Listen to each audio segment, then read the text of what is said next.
এই ভিডিওটা চায়না একটা নিউজে দেখানো হয়েছে। দেখেন ওদের যে গাড়ি চালানোর যে গতি, চায়নারা এটা দেখে পরে একটা নিউজে দিছে। চায়না একটা চ্যানেলে নিউজ করছে এই ড্রাইভিংটা, ওরা আমরা ভিডিও করে পরে নিউজে দিছে। দেখেন ওদের ড্রাইভিং করতেছে গাড়িটারে, ওরা কি যে মনে করে রাস্তার মধ্যে। দেখেন মানুষগুলা কি ভাসবো নাকি মারা যাইবো, সামনে গাড়িগুলো কি করব ওরাও ভাবতেই পারে না। দেখেন ও কি করতেছে।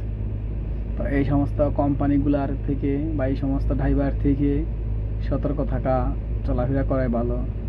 তো সড়ক পরিবহন মন্ত্রী যারা আছে তাদেরকে এগুলা নিয়েও কথা বলা বা দেখার প্রয়োজন, বা দেখার কেউই নাই বাংলাদেশে। কি যার যেমনি মন চায় এমনি চলে, যে কেউ কারো দেখবো, কেউ কারো কাছে কি দায়বদ্ধতা, এটা নাই।